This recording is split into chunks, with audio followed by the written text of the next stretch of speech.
Bismillahirrahmanirrahim. Wa udkhilu alladhina amanu wa amilu s-salihati jannatin tajri min tahtiha al-anharu khalidina fiha bi'idhni rabbihim tahiyyatuhum fiha salamun. E ata të cilët besuan dhe bën vepra të mira, me urdhën e Zotit të tyre u vendosën në xhenete, në pallatet të cilëve rrjedhin lumej, ku do të jenë përgjithmonë. Përshëndetja tyre në të është selam, paqe.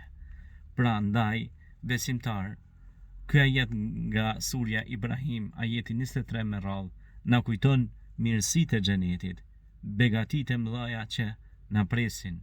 Prandaj, puno veprat e mira në këtë botë, që të gjesh lumturinë, pra me veprat e mira, me fjalët e mira, me punët e mira, dhe kjo lumturi ta ketë përfundimin e mirë dhe të kemi përfundimin, pra të jemi prej banorëve të xhenetit.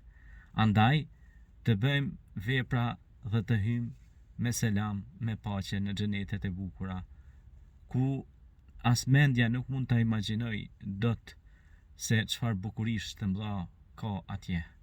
Bukuri të përhershme dhe jo të përkohshme, të përgatitura për besimtarët dhe besimtaret.